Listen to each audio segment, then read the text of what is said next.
Let's have a look at the Universal Declaration of Human Rights. Hello everyone.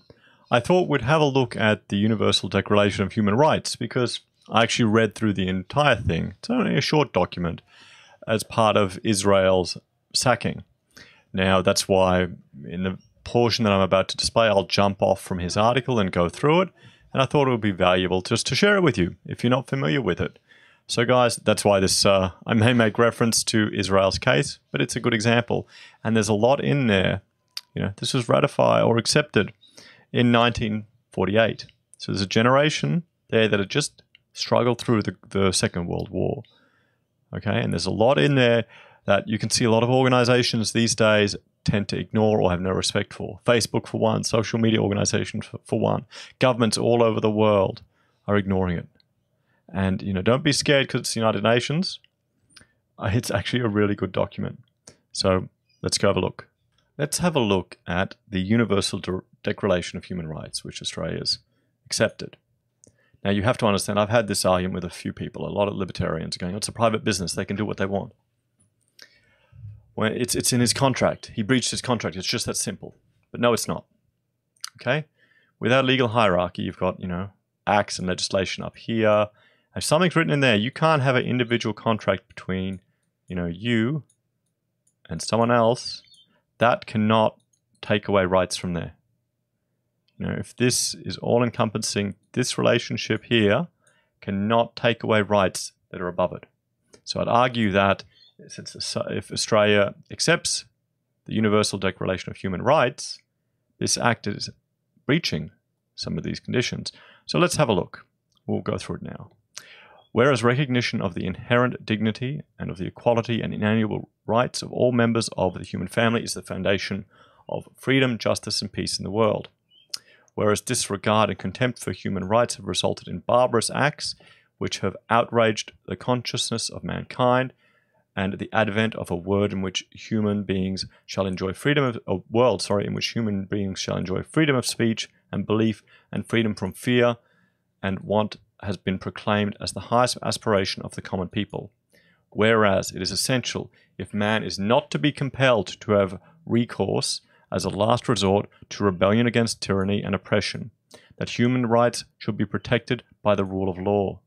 Whereas it is essential to promote the development of friendly relations between nations, whereas the people of the United Nations have in the Charter reaffirmed their faith in fundamental human rights, in the dignity and worth of the human person, and in the equal rights of men and women, to have determined to promote social progress and better standards of life in larger freedom.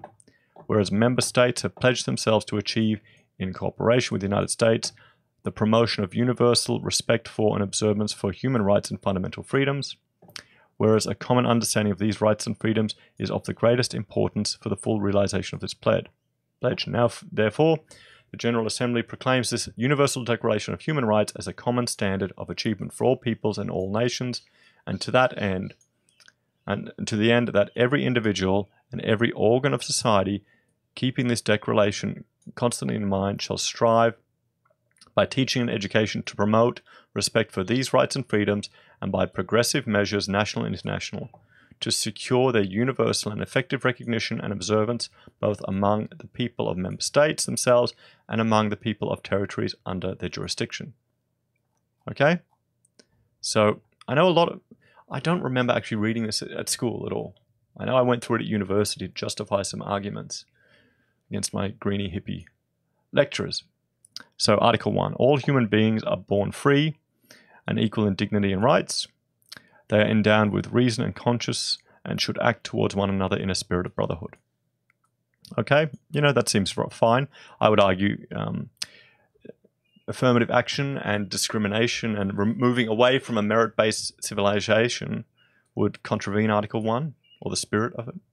Article 2, everyone is entitled to all the rights and freedoms set forth in this declaration, without distinction of any kind, such as race, color, sex, language, religion, political or other opinion, national or social origin, property, birth, or other status. Furthermore, no distinction shall be made on the basis of the political, jurisdictional, or international status of the country or territory to which a person belongs, whether it be independent, trust, non-self-governing, or under any other limitation of sovereignty. So, I kind of get the feeling that this goes against identity politics as well, because they want to have different rights and freedoms for different groups. Article 3. Everyone has the right to life, liberty, and security of person.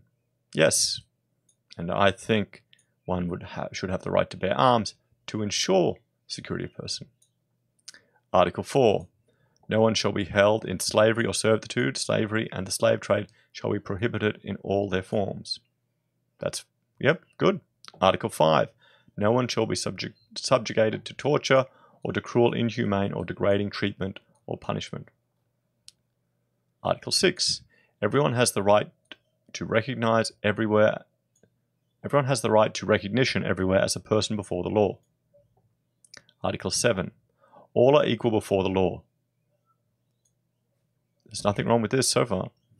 And are entitled without any discrimination to equal protection of the law.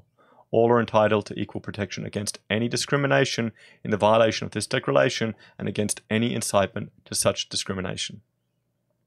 I think there's a lot of lefties that are inciting discrimination all the time with their political policies. They don't even realize it. They're going against articles of the Universal Declaration of Human Rights. Article 8. Don't worry, guys, it's not that long. Everyone has the right to an effective remedy by the competent national tribunals for acts violating the fundamental rights granted to him by the Constitution or by law. Article 9. No one shall be subjected to arbitrary arrest, detention, or exile. Now, the fact that we've got New Zealand police knocking on people's doors to intimidate them, is that the first step for arbitrary arrest? Article 10. Everyone is entitled to full equality to a fair and public hearing by an independent and impartial tribunal in the determination of his rights and obligations and of any criminal charge against him. Article 11. Everyone charged with a penal offence has the right to be presumed innocent until proven guilty according to the law in a public trial at which he has had all the guarantees necessary for his defence. Innocent until proven guilty. Does everyone remember that? You know, all this believe all victims, punish every university college student. No. Innocent until proven guilty. No one shall be held guilty of any penal offence on account of any act or omission which did not constitute a penal offence under national and international law at the time it was committed. So you can't retroactively arrest someone. So the people sharing maybe the footage from the New Zealand guy, was that an offence? Did they realise that was an offence? Before or after? What do you think? Nor shall a heavier penalty be imposed than one that was applicable at the time the penalty offence was committed. Article 12. No one shall be subjected to arbitrary interference with his privacy, family, home, or correspondence, nor to a tax upon his honour and reputation. A tax upon his honour and reputation. Sargon's copying that from the media, isn't it? So the left-wing media ignoring this. Everyone has the right to the protection of the law against such interference or attacks. Yeah, we do. I think people need to read this. Has everyone read this? United Nations isn't all bad. It's not all bad. It's a lot bad, but not all bad. Article 13. Everyone has the right to freedom of movement and residence within the borders of each state. Everyone has the right to leave any country, including his own, and to return to his country. Yeah, that's good. Article 14. Everyone has the right to seek and to enjoy in other countries asylum from persecution. Yes. The right must not be invoked in the case of prosecutions generally arising from non-political crimes or from acts contrary to the purpose and principles of the United Nations. Need to dig into that one a bit depth. Article 15. Everyone has the right to a nationality. Number 2. No one shall be arbitrarily deprived of his nationality nor denied the right to change his nationality. Article 16. Men and women of full age, without any limitation due to race, nationality, or religion have the right to marry and to found a family. Notice that says men and women in this declaration. It's not woke enough, is it? They are entitled to equal rights as to marriage, during marriage, and at its dissolution. Oh wow, equal rights for men and women in the marriage process. That's not very Sharia compliant, is it? Can't have that. Marriage should be entered into only with the free and full consent of the intending spouses. Oh well, then you can't have your child marriages then. Family is the natural and fundamental group unit of society and is entitled to be protection by society and the state. Okay? Guys, this is from the United Nations. How many lefty organizations that say they love the UN ignore a lot of this stuff? Because I think family is definitely under attack in Western society. Article 17. Everyone has the right to own property alone, as well as in association with others. Property rights, hey? No one shall be arbitrarily deprived of his property. Taxation is theft. Article 18. Everyone has the right to freedom of thought, conscience, and religion. This right includes freedom to change his religion or belief, and freedom either alone or in community with others and in public or private to manifest his religion or belief in teaching, practice, worship, and observance. Okay, so there's a few things here. Everyone has the freedom to change their religion. How does the Islamic religion punish people who want to change their religion? So they're not Article 18 compliant. To practice your religion and teach in public. Teaching, practice, worship, observance. Could you say what Falua did was in public? Some teaching, perhaps. Shared a meme. So maybe Rugby Australia isn't Article 18 compliant. Article 19. Everyone has the right to freedom of opinion and expression. There. Okay?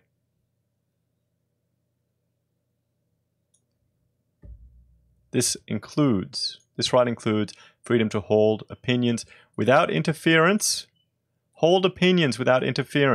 and to seek, receive, and impart information and ideas through any means and regardless of frontiers. Facebook wouldn't comply with this. Facebook wouldn't. Social media wouldn't. Okay? These are good ideas. These are good ideas here. There's nothing here a reasonable person would object to. And this is to keep states in check. That's the idea of it. These are freedoms that we all have regardless, but this is to allow us to keep rogue states in check. And I just think, we need to reflect on this a bit more, and people need to be aware of this. Article 20. Everyone has the right to freedom of peaceful assembly and association. But how many people are not peacefully assembling anymore? How many people are hitting each other with bike locks? No one may be compelled to belong to an association, so is mandatory union membership against the human rights?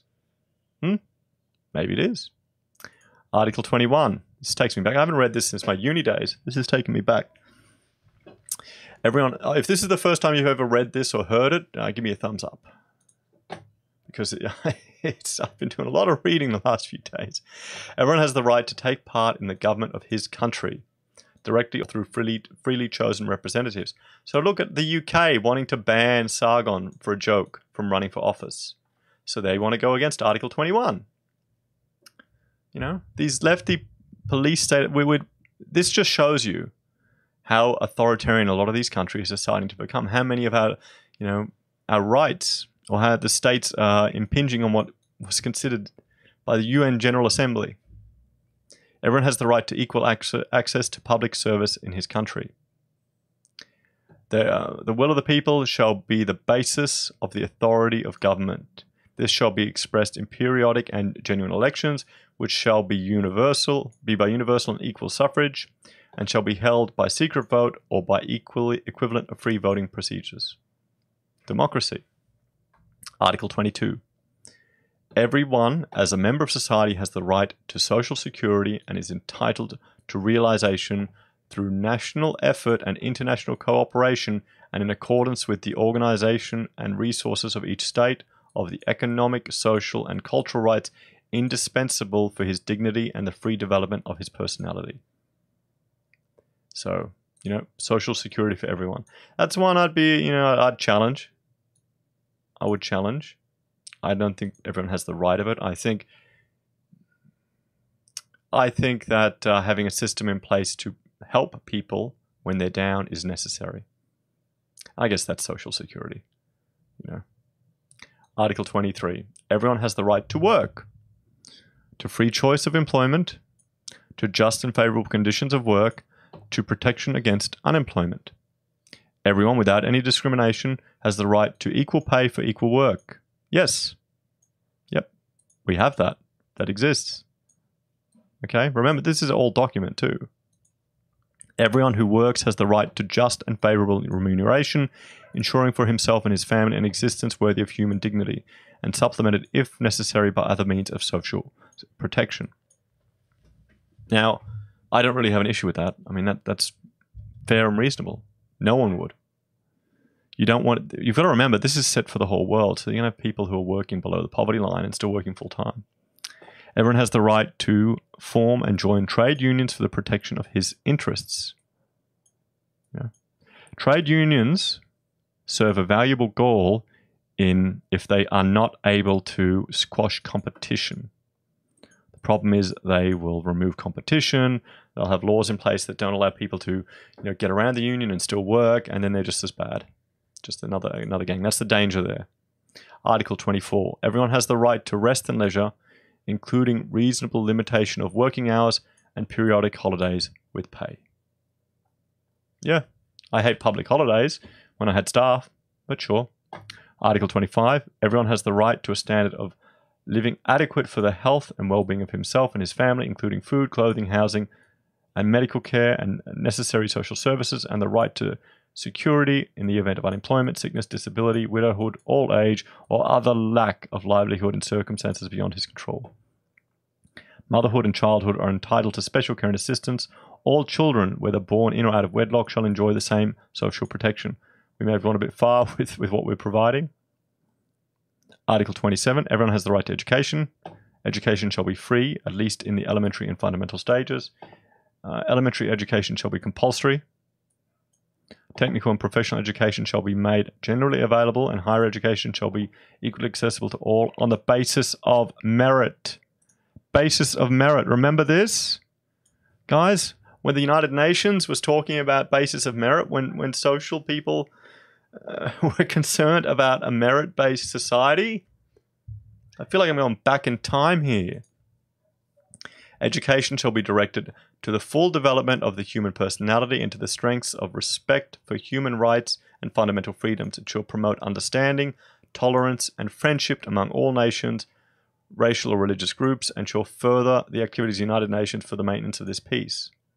Okay, that's fine, but the problem is we're becoming more and more tribalistic now. You're becoming more and more tribalistic these days. Parents have a prior right to choose the kind of education that shall be given to their children. Look at that. Parents have a right. Enshrined in this declaration. Article 27. Everyone has the right freely to participate in the cultural life of the community, to enjoy the arts, and to share in scientific advancement and its benefits. Everyone has the right to the protection of the moral and material interests resulting from any scientific, literature, or artistic production of which he is the author. Oh, look at that. Intellectual property protection of what we've done. Article 28.